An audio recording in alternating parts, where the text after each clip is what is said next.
Sir Shridath Ramphal is a West Indian champion and hero. He served the Caribbean from the West Indian Federation of 1958-62 through the creation of the Caribbean Free Trade Agreement, CARIFTA, in 1965, and the present Caribbean Community and Common Market, CARICOM, that started in 1973.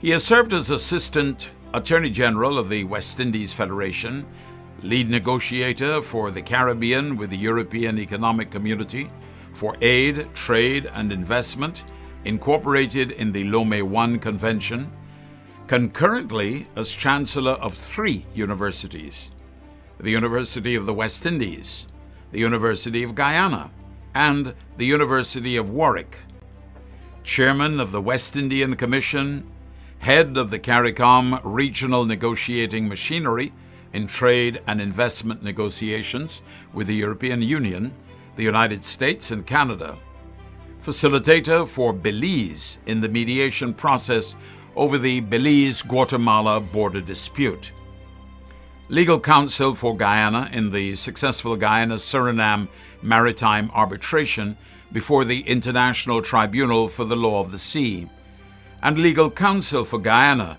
in the Guyana-Venezuela controversy at the International Court of Justice.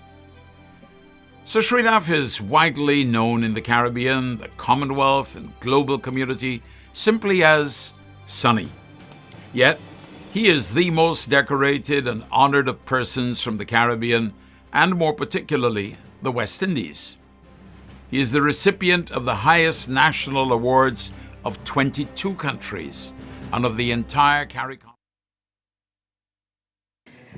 We cut that a little short, but we will be playing it throughout the evening. Let me wish you all a very warm welcome. Good evening, and depending on where you are in the world, good afternoon or good morning.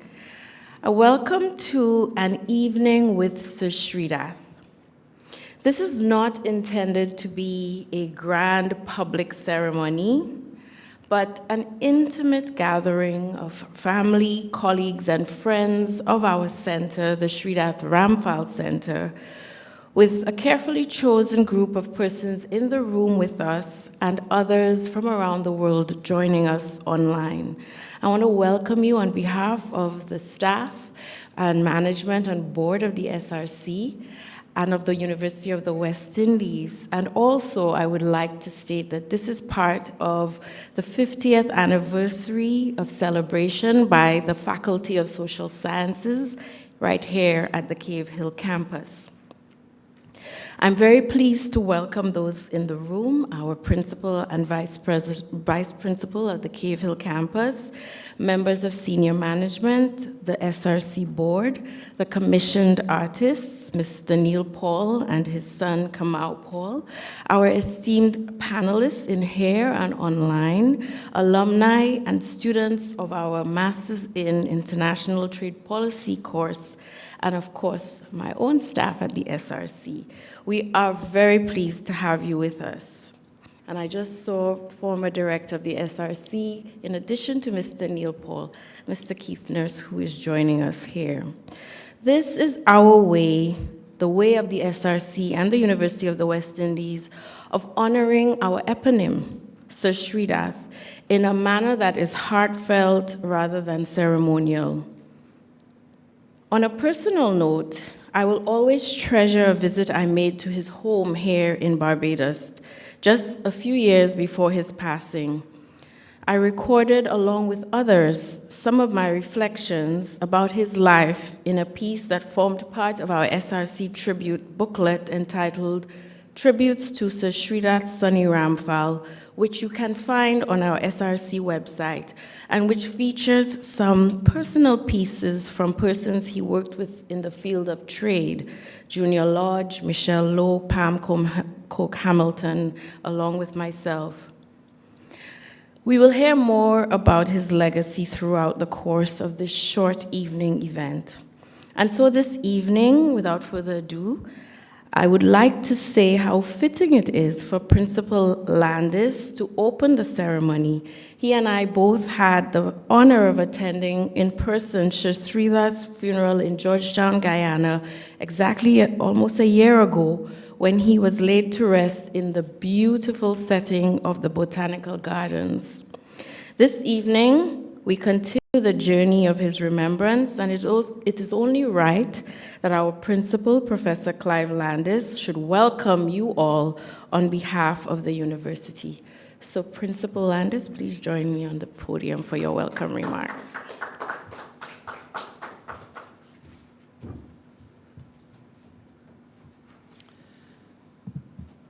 Thank you very much, Chair, Dr. Genevieve Remy.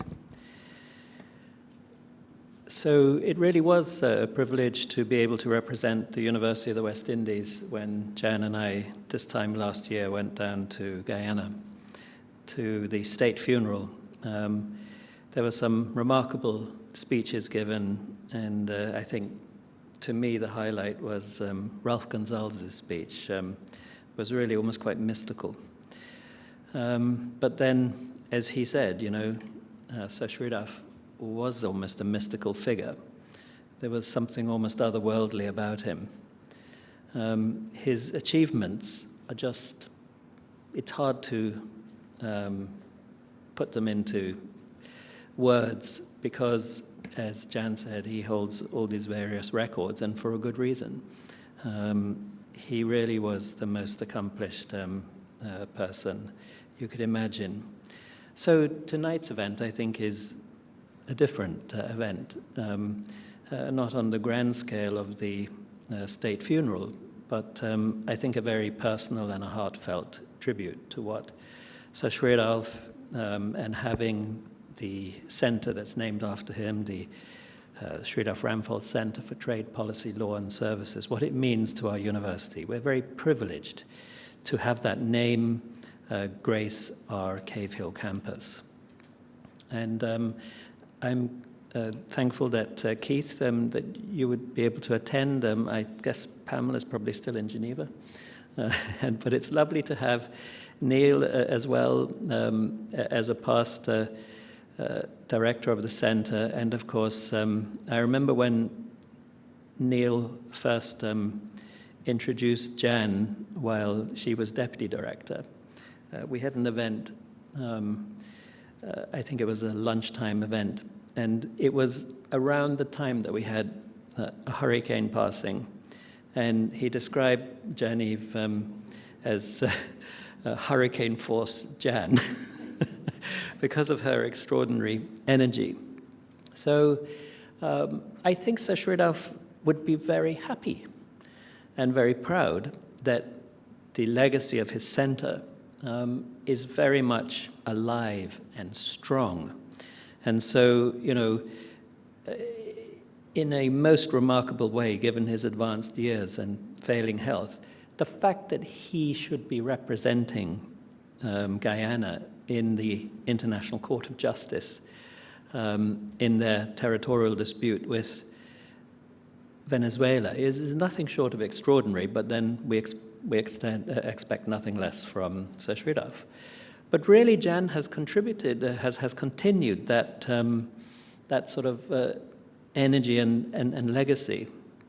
When you look at the WTO's remaking trade for a sustainable future, this major international effort, headed by Joel Trachman and Daniel Esty from Tufts and from Yale, and yet the co-author of that initiative is Dr. Genevieve Remy from the Shridath Ramphal Center right here at the Cave Hill campus. So, that ability to think big and make your impact on the world stage is very much alive. And Sir Shridath was at the International Court of Justice last year, but so was Genevieve Remy, making her submissions on behalf of St. Lucia in the historic advisory opinion, which the ICJ has just now passed down on climate change and the obligation of states in relation to global climate change. These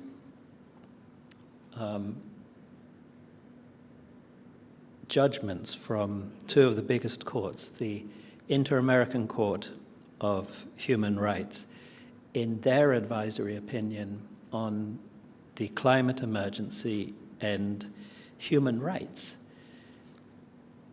Where was that held? That was held in this room. The judges, these great judges from across South America,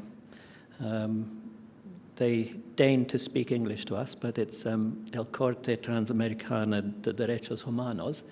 You know, it was extraordinary just seeing all of these international experts on the environment giving their submissions on this historic judgment right here in this room. So these are the ways in which I think the legacy of Sir Shridath, he has imprinted this expectation that we are not bounded by our relative smallness. We are going to make our mark, whether it's in trade, whether it's on environmental justice, whether it's in maritime affairs. So again, Genevieve has been spending large parts of her time in Geneva arguing at the International Maritime Organization, which itself passed a binding agreement on the use of heavy bunker fuels by shipping. And again, right now, the BBNJ, the international treaty, which is ultimately going to end up having almost like these COPs. We have the COP on climate change. There's going to be separate COPs on the BBNJ, which is commonly known as the law of the seas. And guess who's right in there again? Professor David Berry is right in there now, setting the agenda for what these future COPs are going to look like. So I think a lot of this outlook that we have, this dedication to represent our region, this courage to be heard and not to be bound by any sense that we are small island developing states. But, we're making our mark as a university, as of course is our own country. So if I have a sense of unfinished business, then I think it is that the Shridath Ramphal papers, we have his papers. All his battles that he had, with the Federation and the collapse of the Federation and his time at UNCTAD and, his time in trade, his time as a two-time Secretary General, his time as the fourth Chancellor of the University of the West Indies, where again, he made his mark. So from 1989 to 2003, he was our fourth Chancellor, and his governance commission was probably one of the most impactful. I think it was the most impactful. So he delegated a lot of the authority that was sort of blocked up in Senate, and he delegated that to these offices, which would be the Board for Undergraduate Studies and the Board for Graduate Studies and Research, BUS and BGSR. And these have become the center point of the quality assurance mechanisms that drive quality in teaching and learning at the university. And external assessors have indicated that this is what the university does very well. There's really, you cannot find any criticism in terms of those offices. They function superbly well, and leave it to Sir Shridath to figure out what was needed in terms of a governance review. But the regret I'm speaking about is that his papers, which are fully curated, they're in a room in the West Indies Federal Archives across the road. They're indexed, everything's organized. They have not been researched well enough. June Suma researched it for her PhD, and she's Dr. June Suma, but I believe she was the only researcher to adequately or seriously research his papers. And it was mentioned in the little video, Sir Shridath had a global impact on the final removal of apartheid and the bringing of democracy to South Africa. And, you know, his role, whereas it was celebrated contemporaneously at the time when Nelson Mandela was given his freedom and he traveled to London, he didn't go to 10 Downing Street, he didn't go to see Maggie Thatcher, he went to Shridath Ramphal's home, and there was a big party. He knew why he was freed, and the pressure that Shridath Ramphal brought to bear as the two-time Secretary General of the Commonwealth was really decisive. And that, I believe, needs to be researched. And we need to own that and write about it. So with those very brief opening remarks, it just remains for me just to welcome you to this very private, friendly gathering where we remember Shridath Ramphal. And I want to thank Jani Remy, all of her organizers at the SRC for this initiative, and a very special thanks to Neil Paul and Kamau, the artists who later will be revealing the portrait of Sir Shridath. So thank you very much and welcome.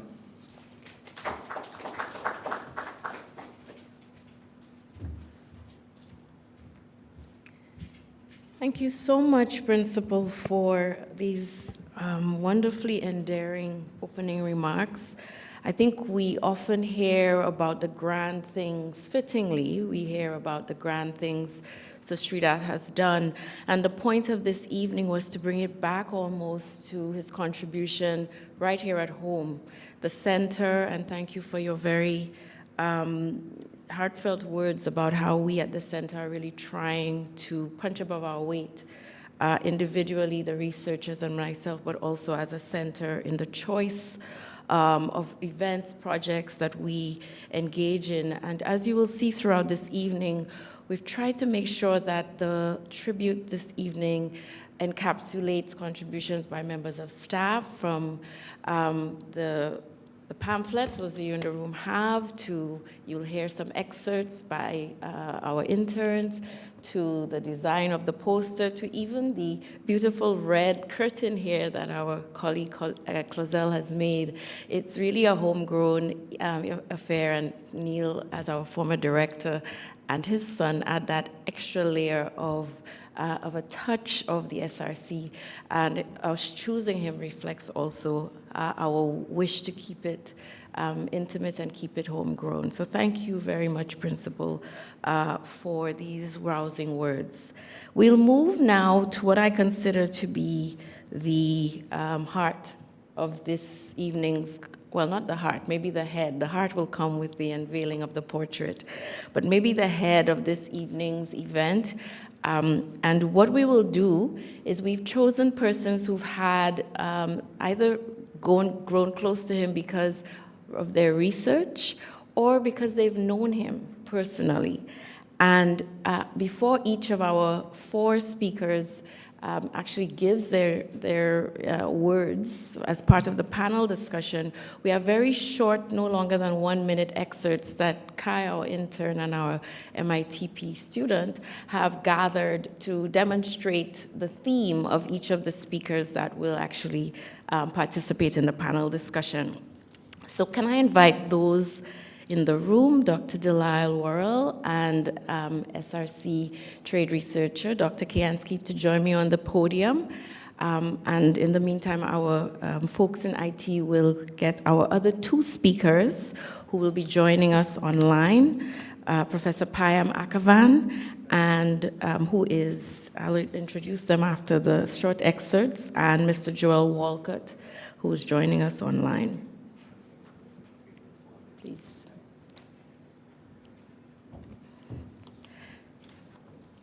Thank you all. And just because Mr. Akavan is joining us all the way from the UK, which is a 5-hour difference, we'll start with him.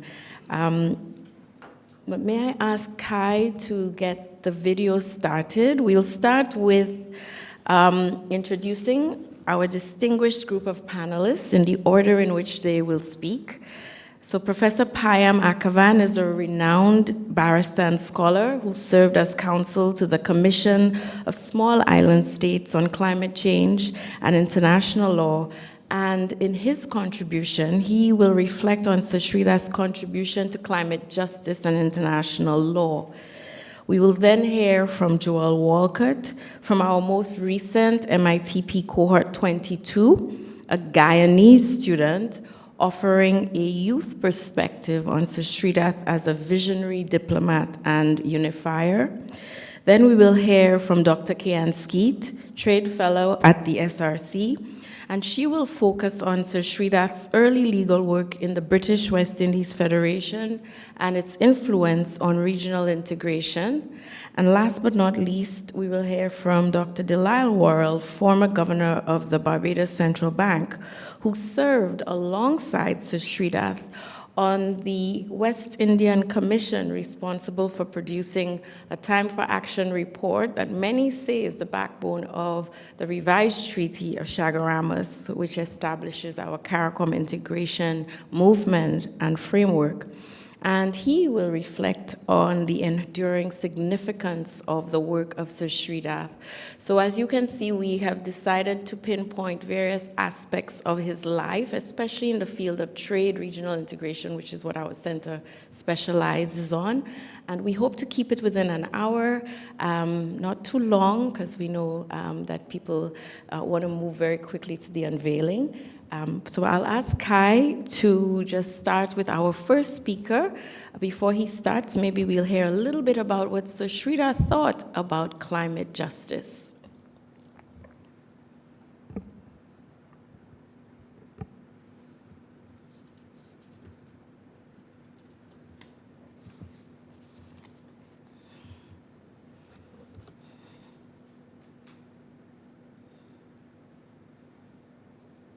I was, of course, at Chaguaramas.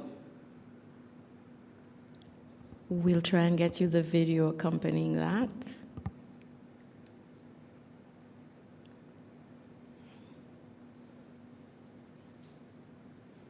I sometimes think that the thing that most symbolizes our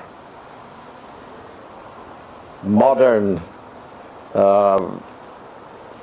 status, our human prosperity, our human conquest,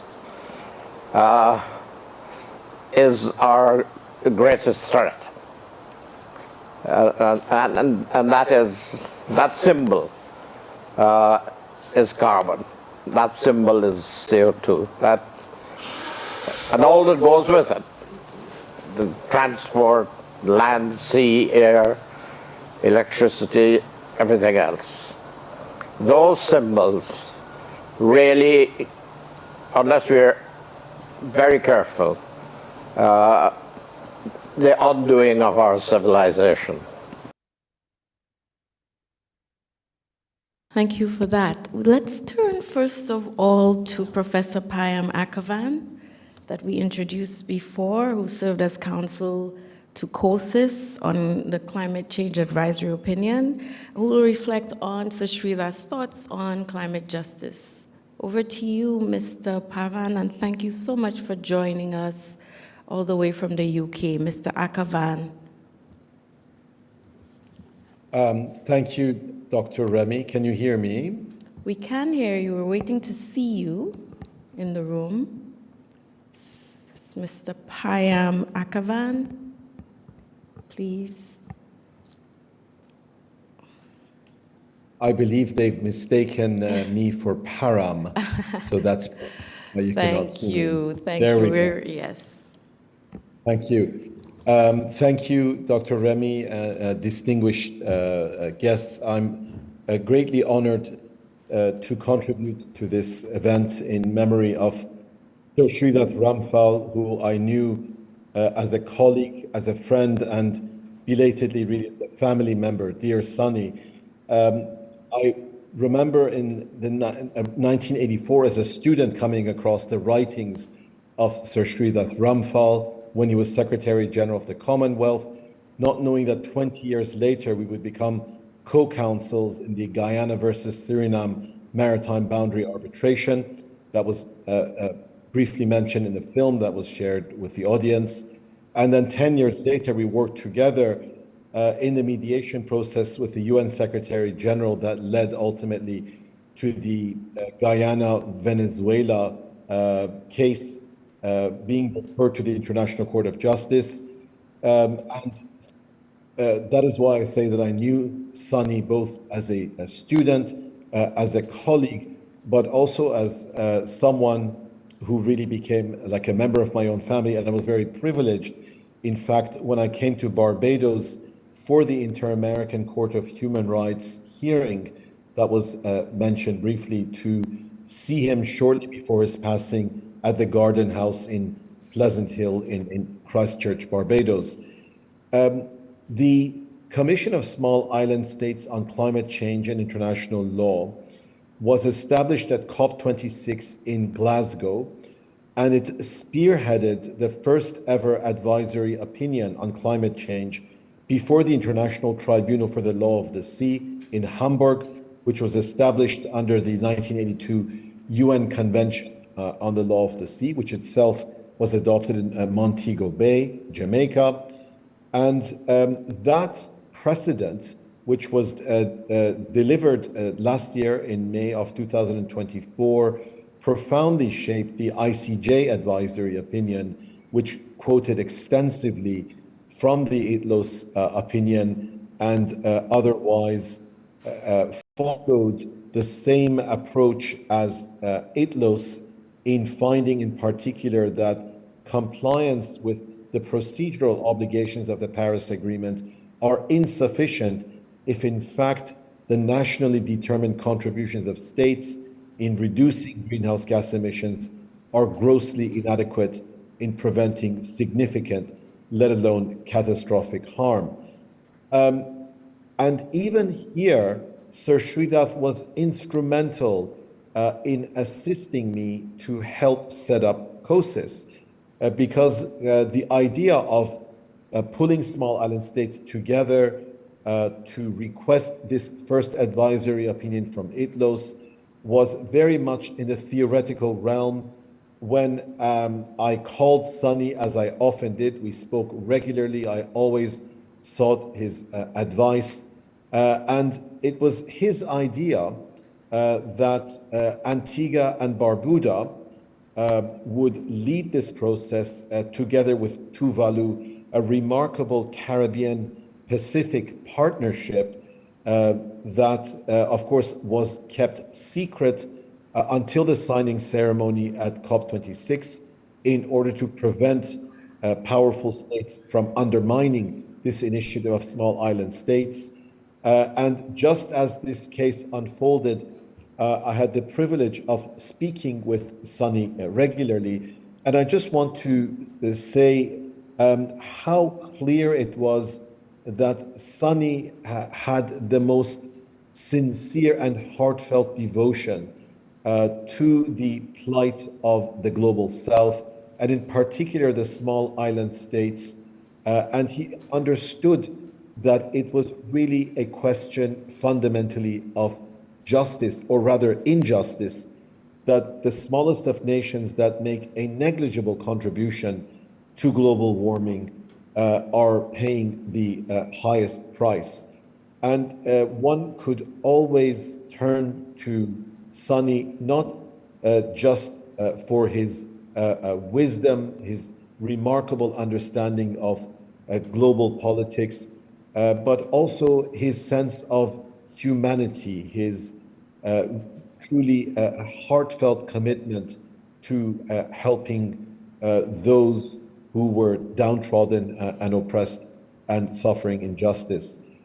So once again, I wish to express my sincere gratitude to the University of West Indies for holding this event in honor of a dear Sunny, and I'm really grateful to have been able to share these very brief comments on the remarkable contributions that he made to international law and global governance in general. One of the first books I read as a student was Our Global Neighborhood. And I cannot imagine more appropriate time now in the shadow of climate catastrophe to revisit the vision that Sunny always had about global governance. And I sincerely hope, as has been suggested, that students and researchers at the University of West Indies will study more carefully and write about the remarkable contributions that Sir Shridath made as a Caribbean, as a West Indian, to the cause of global justice. Thank you. Thank you so much. Thank you so very much, Professor Akavan. And we understand that you may not be able to stay with us for the entirety of the evening, which is why I allowed you to give both your first as well as second interventions here. So thank you so much for joining us and for giving us a personal look at Sir Shridath's contribution to the fight for climate change. And also, we didn't know, at least I didn't know, how instrumental he was in the creation of COSIS and in the ideas behind COSIS, which has been a remarkable initiative to bring justice in the law and legal advocacy before the Tribunal of the Law of the Sea. So thank you so much. And I just wanted to say that you, when he passed, you reached out to me and said, whatever you're doing for Sir Shridath, I want to be part of it. So I'm so glad that we were able to hear your wonderful views of him and contribute intellectually also to our understanding of his contribution. I want to turn very quickly now to a young person from Sir Shridath's home, Guyana, and I'm very well aware that this evening is an important evening for Guyana. There's an election going on, so I understand if he can't stay very long either. But before we hear from our student from last year's cohort with his brief remarks offering a youth perspective of what Sir Shridath meant from a Guyanese youth, maybe if I can ask Kai for the brief excerpt of some thinking of Sir Shridath to guide this part of the presentation.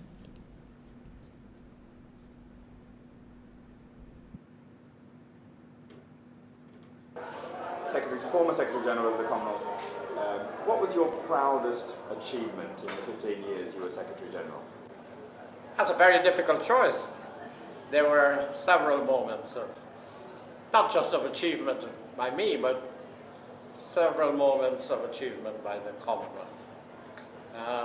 Obviously, Africa was a big part of that. But you know, if you have to identify a particular achievement of the Commonwealth in the years that I was involved with it, I think it is the respect that the Commonwealth earned in the international community. It had gravitated from being a kind of intimate club to being a grouping that the world recognized as an asset in multilateral diplomacy. And I'm glad to say that I think the Commonwealth in those years lived up to that expectation.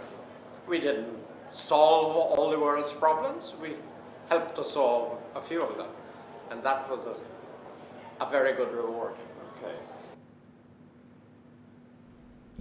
So you've heard what he thinks to be one of his greatest accomplishments in terms of his contribution at the Commonwealth, but I'm very curious, Joel, from a youth perspective, how do you think we should remember Sir Shridath's contribution both to Guyana, to the Caribbean, and to the world?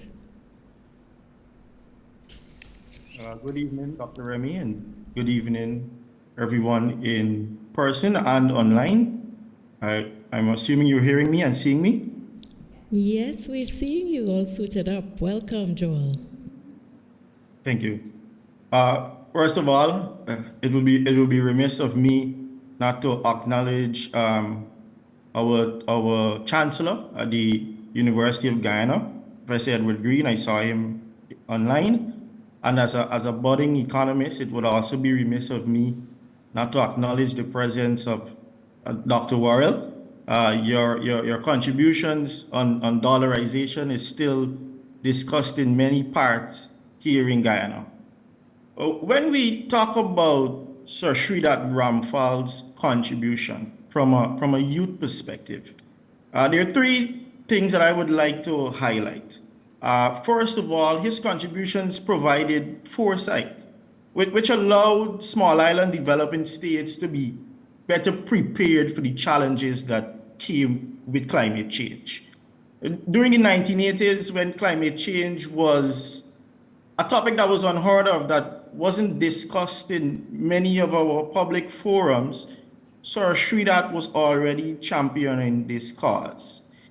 He recognized that there were certain challenges, and in his 1989 report, he was able to link climate issues to food challenges, which in the region we're seeing today. He was able to link it to health issues, which in the region we're also seeing today. He was able to link it to infrastructure development challenges, which again, in the region we're seeing today. So I say without fear of contradiction that if it wasn't for his foresight into these challenges, our climate-related issues, including rising food prices, which we're seeing right now in the region, might have been worse. It's also important to note that his contributions reflected his boldness in calling out injustice. He recognized, as the first speaker pointed out, that those least responsible for polluting the Earth's atmosphere was paying the highest price. And though diplomatic, which will be my next point, he stood firm in his views on the developed economy's lack of accepted responsibility for their role in climate change through industrialization and its detrimental impact on small islands, especially those in the region. It's also important to note that when we reflect on his life, and not just his literature, it brings out clearly that he was an academic and he was diplomatic. And this has to be among the reasons he was asked to return home from Jamaica by then Prime Minister of British Guyana, LFS Barnum, where he served in various portfolios. He demonstrated excellence, not just in his academic life and his studying, but more so in his professional life and his unwavering love for regional unity. Thank you.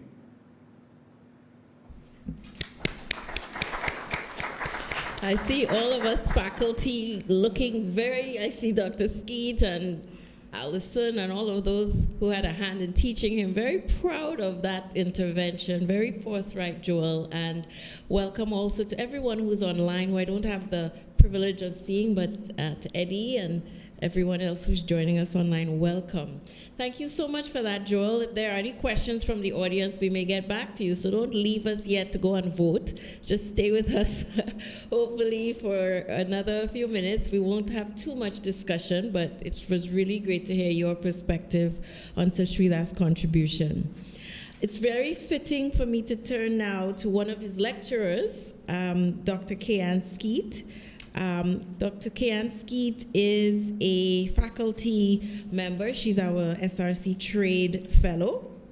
Dr. Skeet's focus will be on Sir Shridath's enduring legacy as part of the British West Indies Federation. But I'll let her speak about it, but let's go to the excerpt first of what he had to say about that failed West Indies Federation.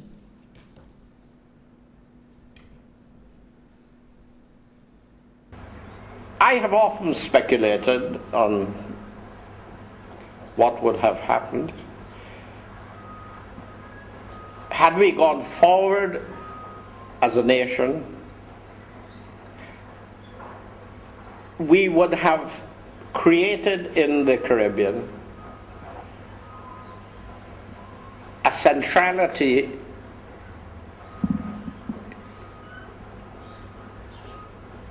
a nationhood that I believe would have occupied a place of significance with what were then the old dominions of Canada and Australia. The West Indies, the federal nation in the Caribbean, would have been a great strength. Would have been a great strength at the political level and, of course, at the economic level.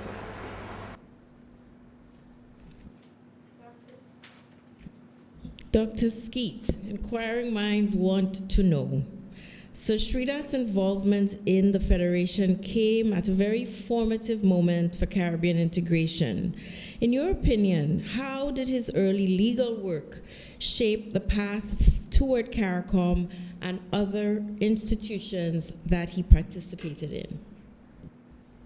Good evening again, everyone, and thank you so much to our director, Dr. Remy, for this evening's proceedings. All protocols observed, and good evening and hello to everybody online.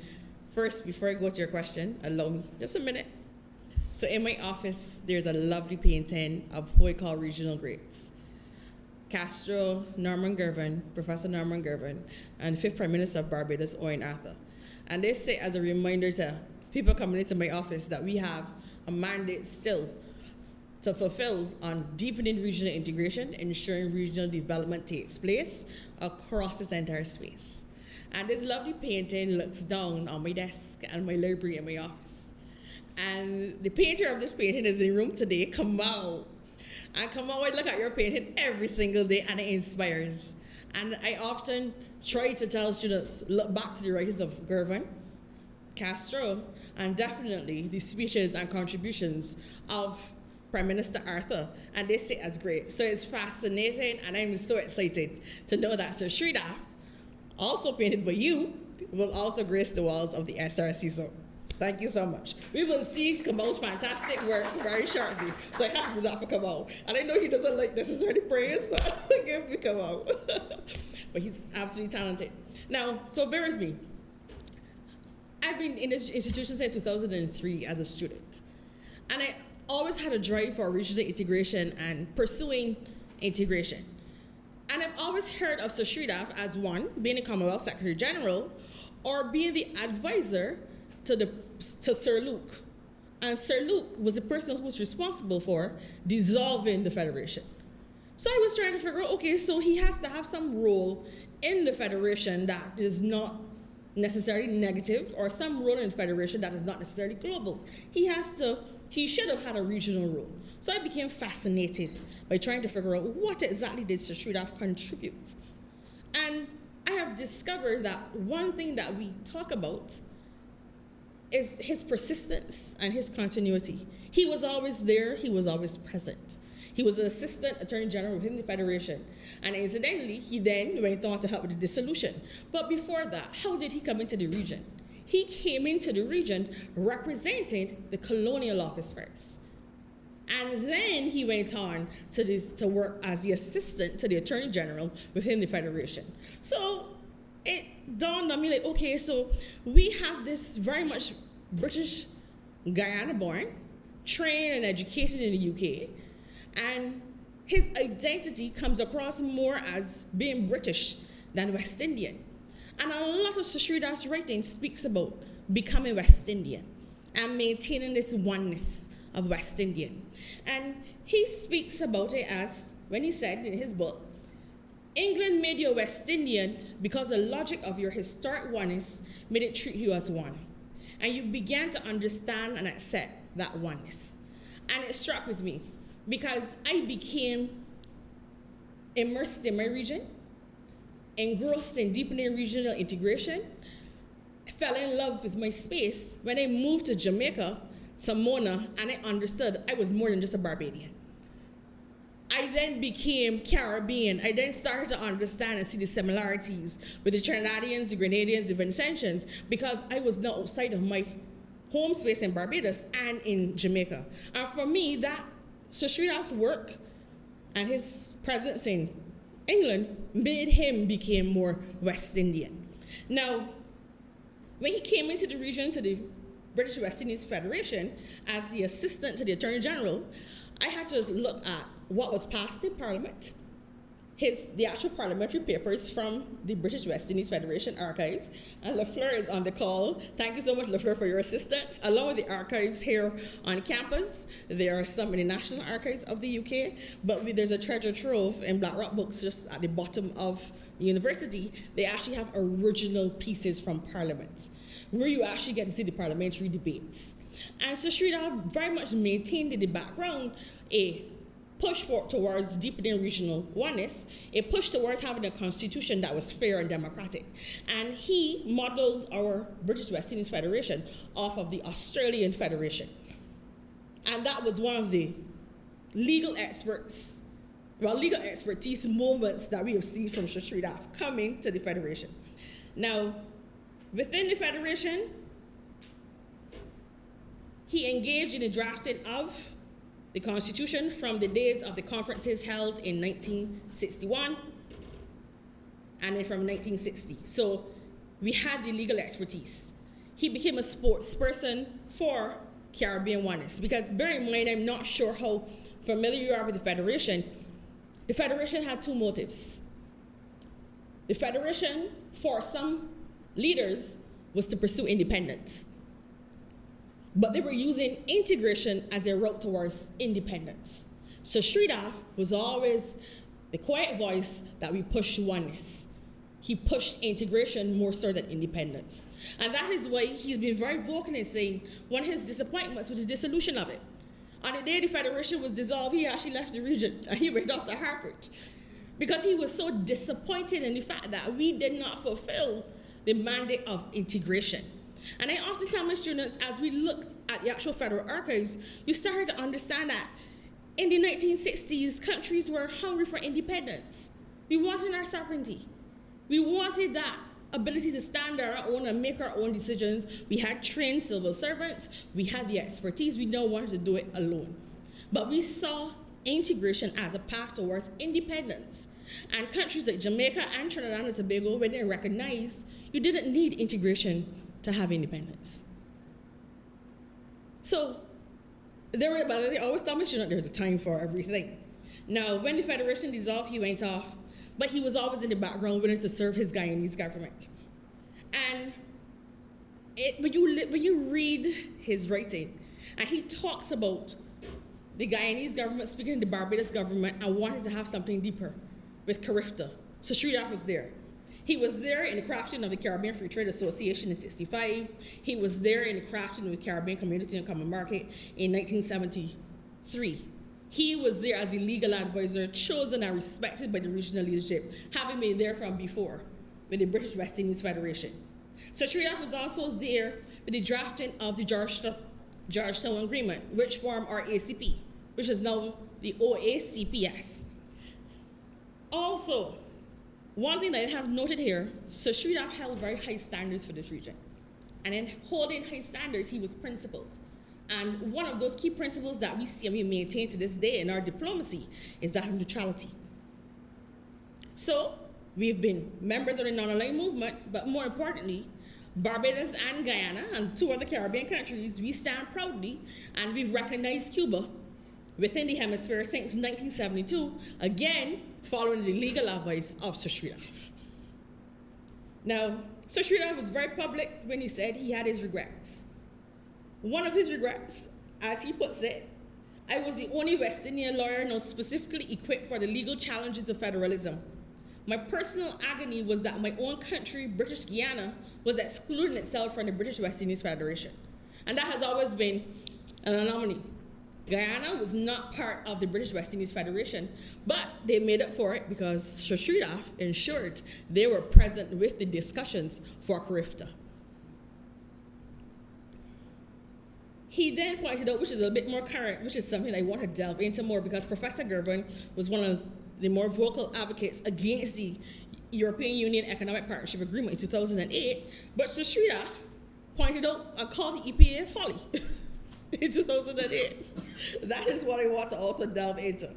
Now, sorry, okay, yeah, sure, sorry. Yes, please. No, I'll go to the next one. We can go on to the next one. So when you come back, you sure? All right. So I'll end with the point of independence and integration.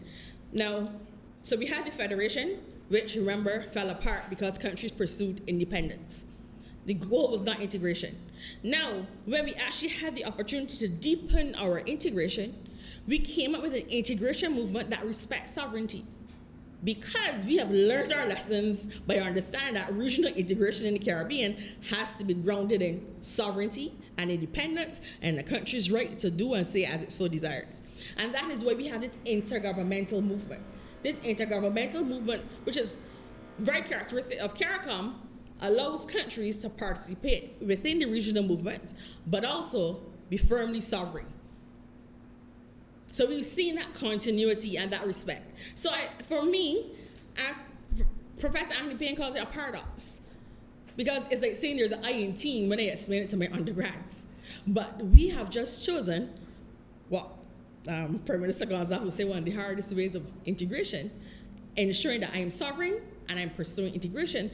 But Sir Shridath felt and understood that had to be a legacy from the Federation, the respect of sovereignty and independence. And I'll end there until my next contribution. Thank you so much.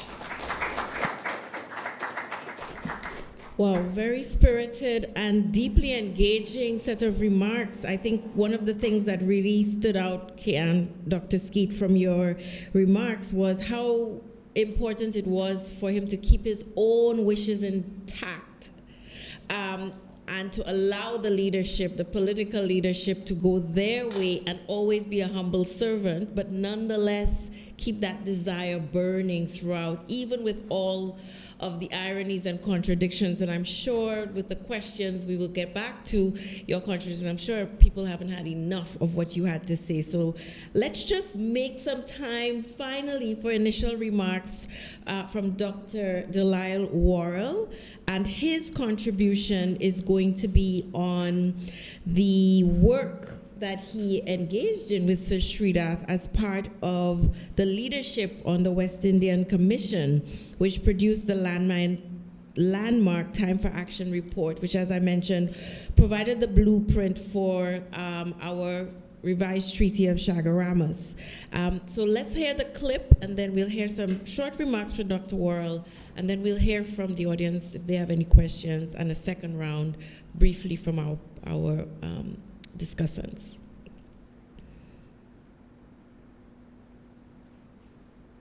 Time for Action was something of a regional manifesto for the 90s and beyond, as we had been asked to provide by the Grand Dance Declaration. The West Indies, the Commission believed, needed to recapture some of the strengths of earlier years, and knew that they must come from new generations. So we were convinced of our potential to do much better in the future. There was enough that was positive in our domestic, regional, and external circumstances to make us feel hopeful. And many of our recommendations offered the means to go forward. But the Commission was unequivocal. We must go forward in unity. So, Dr. Worrell, I know it was actually Dr. Skeet who, when I mentioned we were having this evening, mentioned to me, Jan, have you looked at the people on that commission? And in addition to yourself, there's President Sandra Mason who was there. And so we thought it would be so great to hear from you, your personal experiences working on that commission now 45 years later. What can we learn from that experience? It's 35 years, actually, but it's a long time. Yes, so first of all, let me thank yourself and the SRC for arranging this wonderful event. It's an emotional event for me, so I want to thank you also for inviting me, because Sunny was a personal friend of long standing. You know, it was particularly touching hearing him talk about the Federation, because all of my life, I can say, I have been, and people of my generation, and I'm about a half a generation behind Sunny, have been trying to recover the Federation. And I don't think it can be done. So I don't really want to, so I want to stick to the mandate that you gave me, Okay. to talk about the West Indian Commission. Because looking back on it now, I would say that the West Indian Commission was the last credible effort to make CARICOM an effective decision-making body. The CARICOM was a remarkable, I mean, Sir Shridath was a great statesman, a giant of his times, and really an extraordinary person. And we recruited him, and the best minds, the regional leaders recruited him, and the best minds that they could put together from all around the region to form the commission with a mandate to consult with all the peoples of CARICOM. So what the commission did was it went to every single member country of CARICOM. It held town hall meetings, it met with all the political leaders, it met with religious leaders, leaders of all of civil society, all through CARICOM. And the report was prepared on the basis of the report. And Sunny Ramphal chaired all of those meetings. I have never seen a man with his capacity for work. I remember there was a meeting that was held in Lucy in Jamaica. So we did a one-day tour of the entire Jamaica, which is, I mean, even conceiving of that was ridiculous. Holding, and the final town hall was on the western coast of Jamaica at a town called Lucy. It started about 9 o'clock in the evening. We had been up since 6 o'clock in the morning or some ridiculous hour. And Sunny Ramphal chaired that meeting as alertly as if it were, he just woke up. So after all of that, we wrote this report. And the report saw, in its recommendations, there were what I now believe to have been 4 essential elements that we saw as necessary to make CARICOM an effective decision-making entity. And we modeled it on the European Union, the success of the European Union. And those 4 elements were, first of all, the establishment of a CARICOM commission, an executive, a cabinet of, a full-time cabinet to finalize and execute the decisions made by cabinet. The second element was a CARICOM assembly, a parliament elected from constituencies from throughout CARICOM that would sit and make the laws for CARICOM to be applied by the CARICOM executive. The third element was an independent source of funding. So there were to be contributions, fixed contributions from the tax receipts of each CARICOM country, which would be provided to the center for the center, so that the center would have an independent budget. And the fourth element, which is the one that I want to focus on tonight, was a common currency. as we now know, none of these was achieved. And now that I look back on the experience and all the experiences that we've had ever since, I think that we have to rethink our objectives of CARICOM, because I don't think we're ever going to get put these four things in place. And I want to suggest two things. CARICOM, I believe, is valuable, but its value is as a discussion forum. In other words, we say CARICOM is a talk shop and we dismiss it. Talk shop matters, because what it means is that not only the leaders, but we have all kinds of CARICOM institutions that have been set up over the years, public servants, the chambers of commerce, the private sector institutions, the professional institutions, and so on. And they are valuable because they provide us with platforms on which to discuss common issues and so forth. But thank you, love, they are not decision-making bodies, and they never will. So I'm saying CARICOM is valuable and we should treasure it, but it is not a decision-making. And my second point is about the common currency. They tell me that at the CARIFESTA marketplace that just concluded, purchases from sellers within the region had to be made in US dollars. And for practical reason, because Barbados dollars have no value outside of Barbados. And you know something that is even more interesting? Most Barbadians, including me, would prefer to be paid in US dollars and to buy and sell everything in US dollars.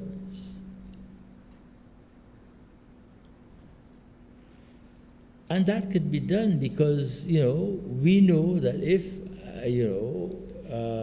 your salary is 10,000 US dollars, then that is 10,000 Barbados dollars, that is 5,000 US dollars.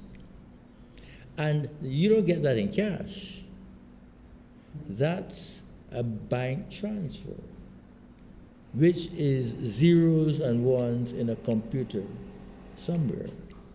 The computer that is paying you, the account that is paying you, from the account that is paying you to the account that is being paid.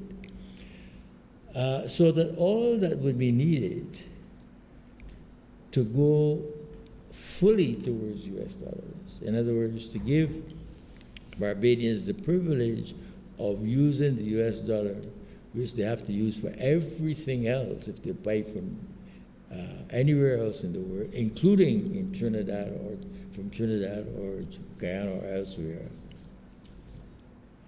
to Barbadians domestically and done, is for the central bank to use a small percentage of the hundreds of millions of dollars that it has in foreign reserves at the Federal Reserve Bank of New York to purchase US dollar currency and redeem all the notes and coins that it has issued.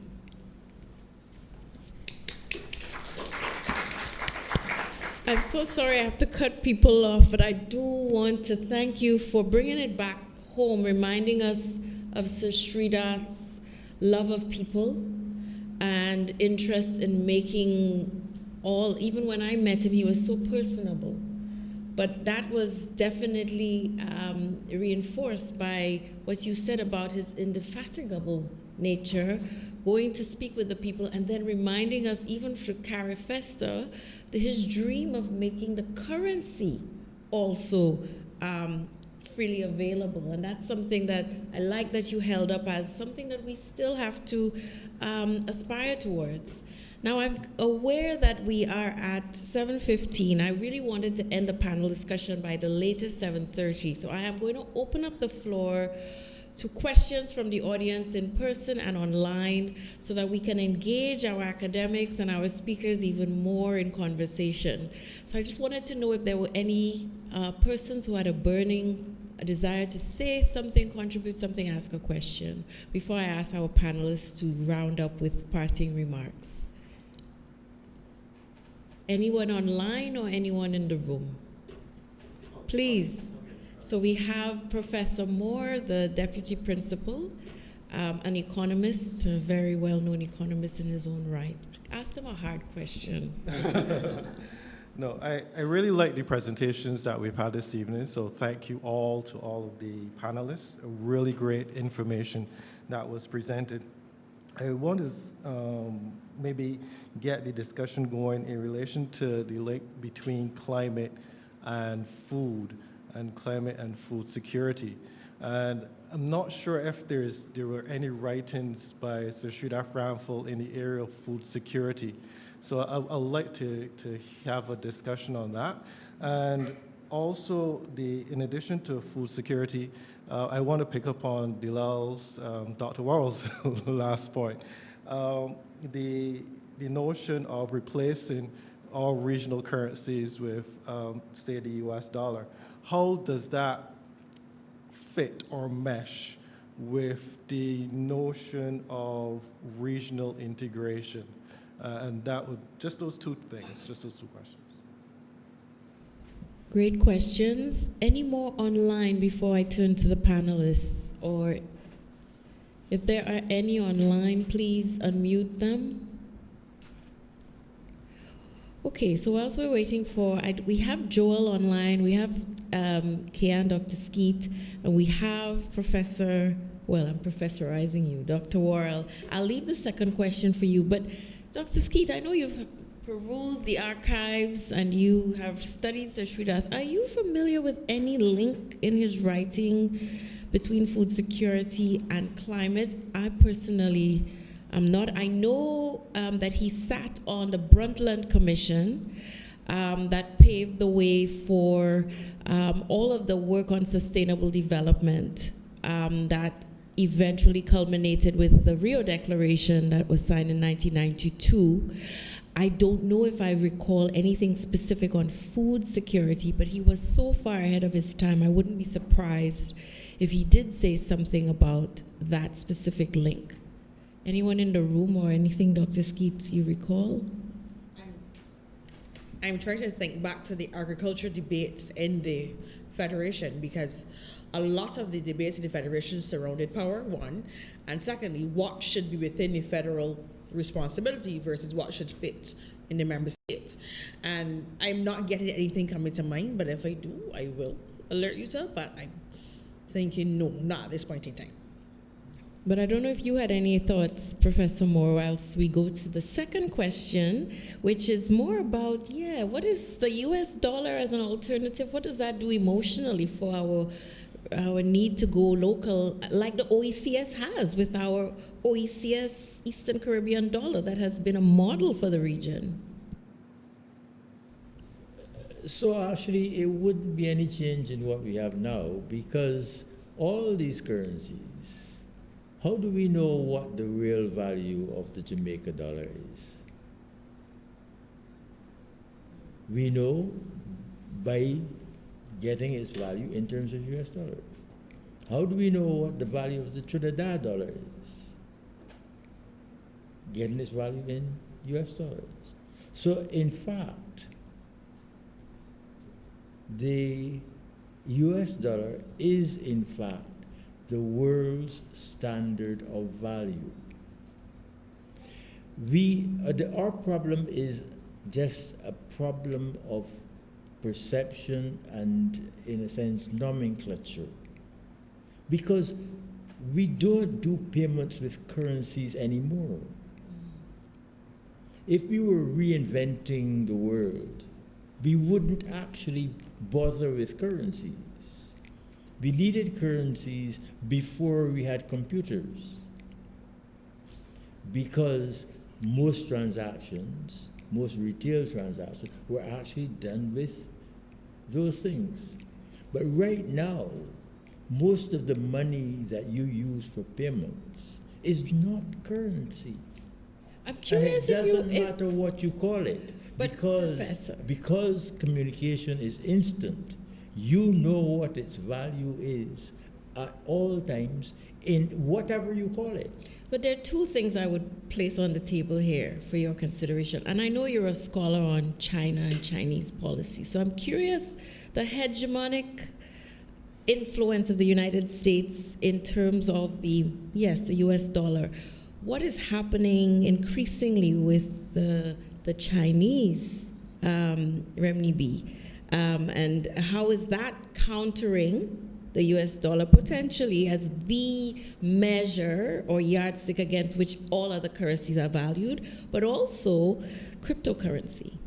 How does that stand to be gauged? Neither of those makes a difference. So in spite of all that is being said, the renminbi is actually not the standard of reference for anybody's currencies. It is the US dollar.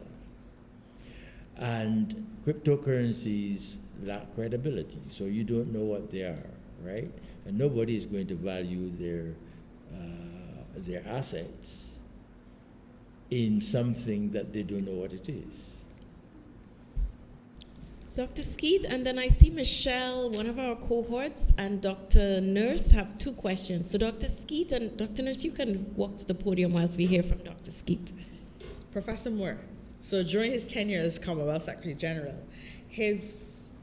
essentially the head of his cabinet, a gentleman called Stuart Mole, he wrote about bringing the concerns of small states. So if we look at the small states arguments and their initial report, Our Future of 1987, where he started to talk about small states and sea level rising and the fact that they will become non-existent, we can use that to stretch that to the start of the climate change. And we can start that as saying that would have been one of his interests within the Commonwealth, because the Commonwealth agenda focuses on the small states. And he's quoted as saying in the Rio Plus 20 that the Commonwealth cannot negotiate for the world, but it can help the world to negotiate. And in one of the excerpts that our intern Kai pulled, she spoke about the Commonwealth, about bringing that in multilateral space that was much needed for the world so we could understand those global issues. So definitely I would ground it in his work in the Commonwealth as the push towards climate change. Yes. And Dr. Worrell, I love your absolute work on the use of the US dollar as a common currency. As a region, one of the challenges has always been currency convertibility. We have no less than 8 currencies in one space. And if you're a business and you're trying to move money, our challenge is always how do we convert. The US dollar is one of the easiest currencies to convert in this space. I think as a region, the one currency debate has to move towards the convertibility of it. And because, we sit on 2 different spectrums in terms of regional integration and yes, we sit on 2 different spectrums of it, but one thing I would say is being very practical. As a business, running a business in this Caribbean is difficult because the challenges of currency convertibility, where you have fixed currencies, where you have currencies that float, and where you have some that are fit to manage float. And then there are some instances where, like in Trinidad and Tobago, where there's a complete crisis altogether. So Vincentian and Eastern Caribbean vendors cannot be paid when they bring their produce in because there is no US currency for them to be paid in. So that is the argument that we need to start having, to be honest with you. Yes. Conversation is very rich. Let's put even more manure into the conversation. Dr. Nurse, and then Michelle, and then, unless there are others, we will ask our panelists to close off. Dr. Nurse, former director of the SRC, we were so glad to have you here. Your questions? Yes. Thank you very much. It's an esteemed pleasure to be here. Well, maybe to add to the conversation, we're often very critical of the regional integration process. But if you look at what we call functional cooperation, the region has done fairly well. Not superb, but, there's some creditable contributions, everything from the examination council that deals with secondary schools, matriculation, to the 5 C's that deal with climate change, and there's several others. And to add to one of the most recent developments would be the Caribbean payment settlement system. So I wanted to ask, and it's been facilitated by the Afro-Exim Bank. And so it's interesting that now we are seeing, let's call it, extra-regional cooperation as being part of the mix. And for me, the question then is this where we should be directing our efforts?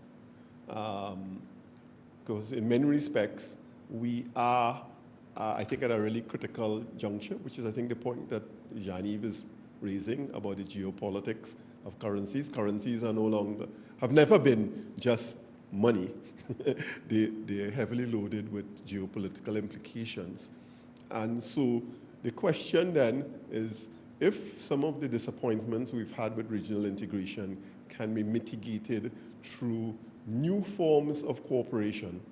So for example, my understanding of the Caribbean payment systems is that it allows us to bypass some of the de-risking problems associated with the traditional mechanisms of paying between territories by going through the United States and using US currency, because it comes with a price and with a set of conditionalities. And so it is not a purely benign process. So I just wanted to add that to the mix. Thank you very much. Thank you for reminding us of that reality, is that, in fact, it may not be as easy because of all of the added requirements we have correspondent banking with using the United States dollar, and it's caused quite a bit of headache for many of our governments for their import and export bills, but also just in terms of the operationalization of some of the monetary transactions that our private sector engage in. So that adds a nice little difficulty to the mix, and thank you always for your erudite comments. One more comment from Michelle, I think online. Michelle, you put your hand down, but please go ahead. Yes, I did. I thought I heard, Dr. Worrell. I thought Dr. Worrell's the individual of CARICOM. And he follows on to speak about using the US dollar for business across the region. And my thoughts were that, my question really isn't the national dollar of each individual country tied to their sovereignty? Does it impact how the states see themselves? So that was really where I was going. I don't know, maybe that's a silly question, I don't know, but I just thought to myself, if first that they are independent, and then now add the layer of, utilization of the development place of the national system, how can we do towards. Thank you so much, Michelle, another one of our MITP cohort 22 members. So we're going to wrap up the conversation with these 2 comments that are really geared at, we have one more from another MITP student. Were there ever any collaborations between Sir Arthur Lewis and Sir Shridath Ramphal? Now, we happen to be housed in a building at the Owen Arthur complex where Sir Lisis, named after Sir Arthur Lewis, who is, as you know, a Caribbean Nobel laureate in economics, and in particular development economics, and we are celebrating Sir Shridath. And these wonderful statesmen, as well as contributors to international law and economics, are housed at the Cave Hill campus in one building. I think we should do something with that synergy. It's a project that we are hoping to be able to launch soon. But very good question from Kezron. I'm not, again, familiar. We'll ask our resident trade fellow in her closing remarks if she can think of any direct relations, but anyone else who may be able to trace the literature of these 2 icons. But as we close, and we've gotten down that rabbit hole of monetary currency, thank you, Dr. Worrell. I would just ask Joel Walcott and then Dr. Skeet and Ms. Dr. Worrell to close us off, bringing to bear all of that we've discussed and any final points in less than 2 minutes that you may want to close us off with so we can move swiftly to the next segment. So Joel Walcott, do you have any closing remarks you'd like to make? Thank you again, Dr. Remy. There's so much we can say about dollarization indeed. But to bring it back home, as a young person, when I think about lessons that I can learn from Sir Shridath's life, some of the things that I take away would be one, that as a young person or as young people, we must be passionate about our position and we must remain resolute.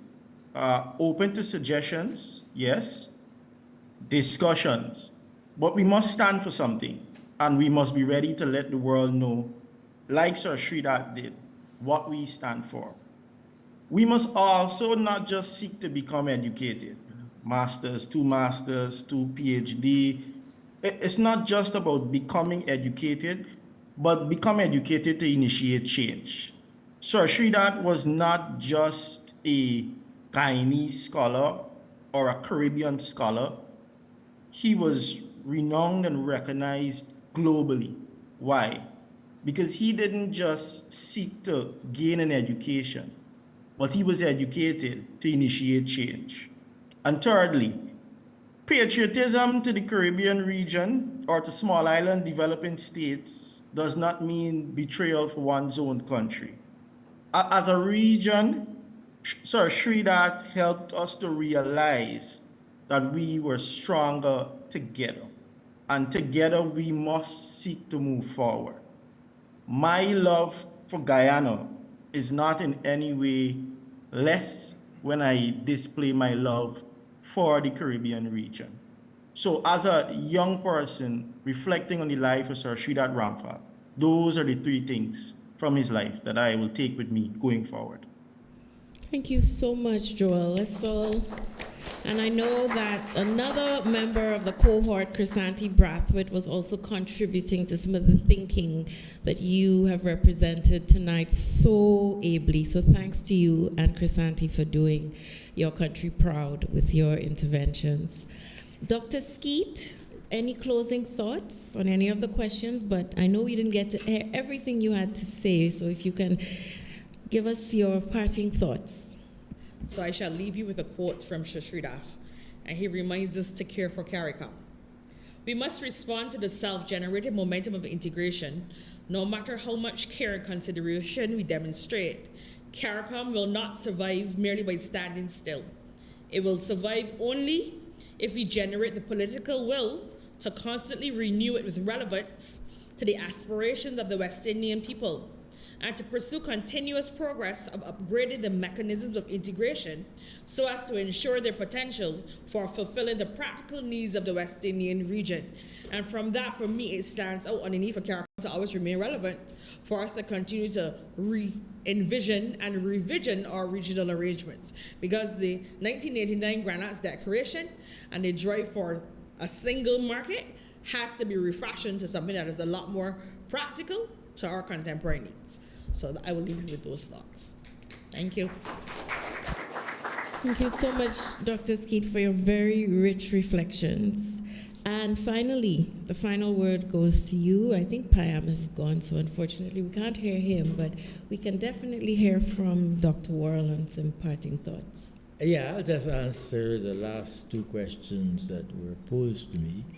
On the Caribbean payment system, we used to have a Caribbean payment system back in the late 70s and early 80s. And the reason it collapsed was that interregional payments are not going to balance. They're going to leave balances which countries will then want to use to pay outside of the region. So you're still, even if the interregional payment system works, you're still going to have to use the US dollar in the final analysis. And why I don't think you're going to get an interregional system, a new interregional system, is because we don't need it.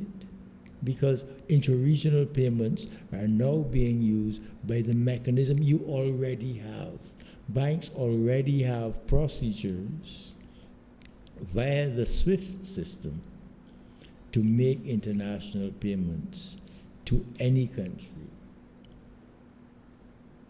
in US dollars. Once you have that, then there's no motivation, there's no economic case for spending additional money to create a system which does what you can already do. And on sovereignty, the problem with having your own currency, it gives you the emotional satisfaction of saying you have your own currency, but it costs you. It costs you because you have to, people don't believe in the value of your own currency unless you back it with US dollars. So what we all do, all our countries, is that we lend money to the US government. We place foreign exchange that we might better employ in investing in our countries. We place it with the Federal Reserve of New York in the reserves. It's a loan to the US government. That's the cost. And I don't see the point of paying that kind of cost for intangible benefit. I mean, I don't see any benefit. Actually. I'm so looking forward to the after discussion on this. Please, everyone, please join me. Thank you, Dr. Worrell. Thank you, Dr. Ski. Thank you, Walcott, Joel Walcott, and thank you, Payam, for what I think was a very interesting and educational hour of discussion. And I also want to thank Kai for her choice of the excerpts. We have another one on trade wars and multilateralism that we'll play afterwards because that's so important right now. But it shows how prophetic Sir Shridath was in some of his thinking and writing, and she got just the right excerpts for our discussion tonight. So thank you to everyone.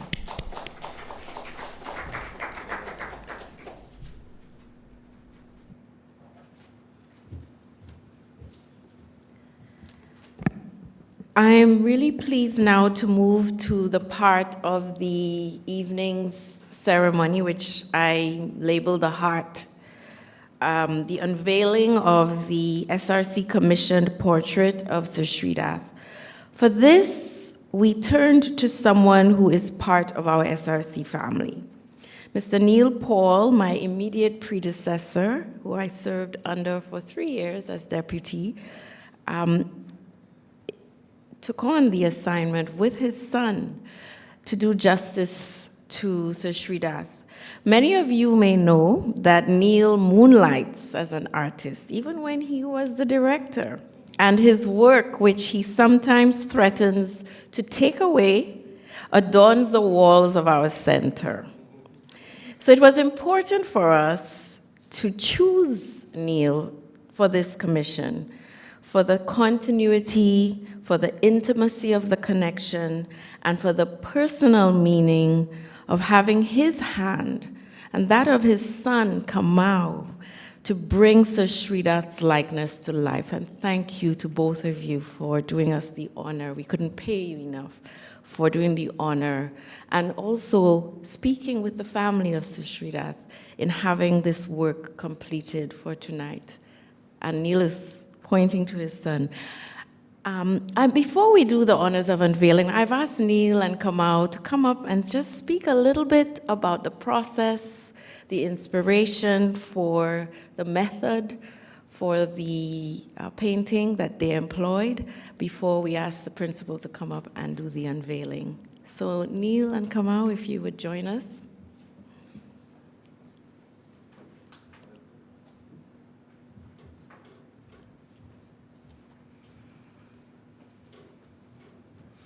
So all protocols haven't been established. I say good night. Hi, Alison. Oh, okay. We want to thank you, Jani, for giving us the opportunity to do this work. It was very important. We have a nice collaboration, Kamau and I, on this piece of work and other work that we are doing. One of the important things in terms of how we saw the painting, we did different aspects of it because there's certain things you can't do. Like, Kamau did the face, I did the background and everything. It's difficult for two artists to paint the same face. I don't know if you know that, but it's not. The styles might be too different for it to work. So, yeah, so let me let Kamau tell us about the process. Yeah, good evening. Thanks for the opportunity. So basically, initially we were trying to do an image with a face, and we were saying we didn't just want a regular portrait. We wanted to have some form of symbolism or semiotics in the background to symbolize what it is that he's known for. So we thought about putting certain logos, and then we thought, well, maybe we might need permission to use these things, or it might make it like a poster. So then we said, okay, we'll just go for the simple thing and say we'll put the Caribbean Sea in the background, the Caribbean islands, and then Guyana.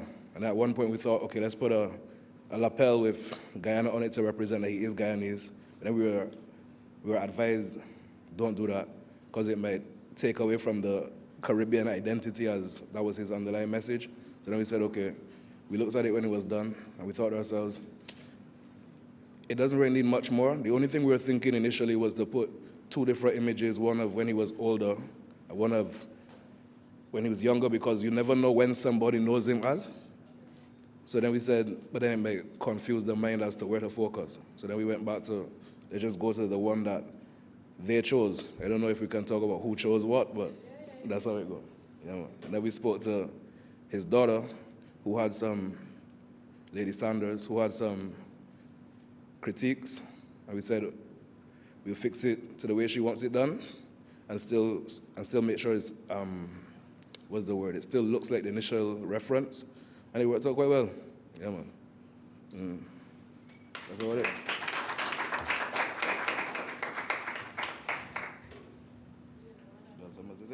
No, that's fine. We good. Yeah.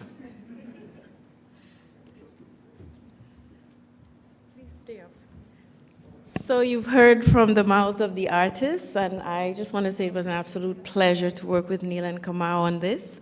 I've asked the principal, as I said, it was Clausel, our admin assistant, who did the wonderful red curtain, and she's explained how to do this unveiling. So, principal. You can actually draw this. Both of them.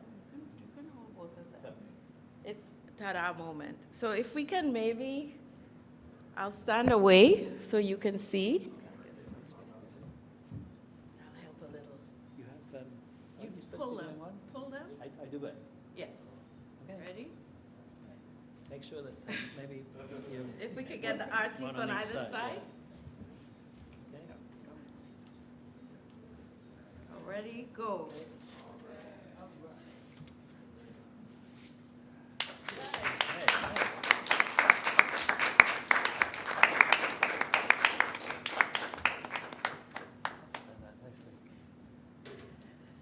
So from here on, when you enter our SRC, you will now see this painting hanging up proudly on our walls. So thank you so much, and I'll invite all of those in the room to come and have a closer look. Thank you so much, Kamau and Neil, for doing us the honor of presenting and preserving the very life of Sir Shridath and having that emblazon our walls.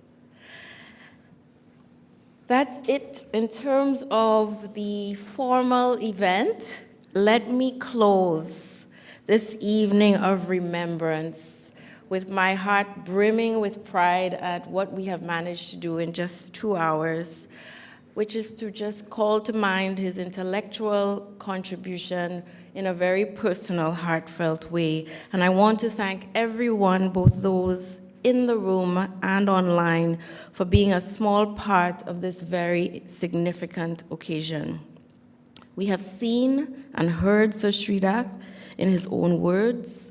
We have reflected on his legacy through our panel discussion, and we have unveiled a portrait that will now hang in our office at the Owen Arthur Complex, the heart of the SRC. This evening has been deliberately intimate and personal because that is the way we wish to remember him, not with necessarily the pomp and ceremony, but with affection, gratitude, and continuity.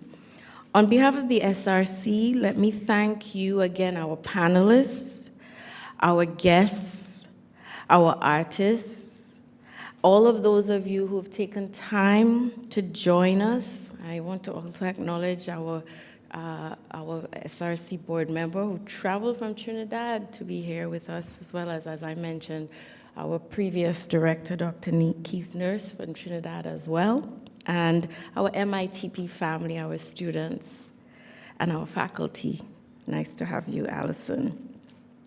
Let me also thank the IT department at the university and right here at the Sagicor Business School for your hard work in helping us beam this throughout the world. I also want to thank the family of Sir Shridath for their contribution to this evening. And last but not least, I know it's not always done to thank your staff, but let me thank the staff of the SRC for the big and the small contributions you have made. Clausel, Tanil, Des, Kian, Andre, all of those, even Adila, who's no longer with us but is in the room, and Kai, who helped with small and big parts of making this possible. So without further ado, let me bring this evening's celebration to a close, and thank you all for joining us for these past 2 hours of celebration of Sir Shridath. Good night to everyone, and have a wonderful evening. Thank you.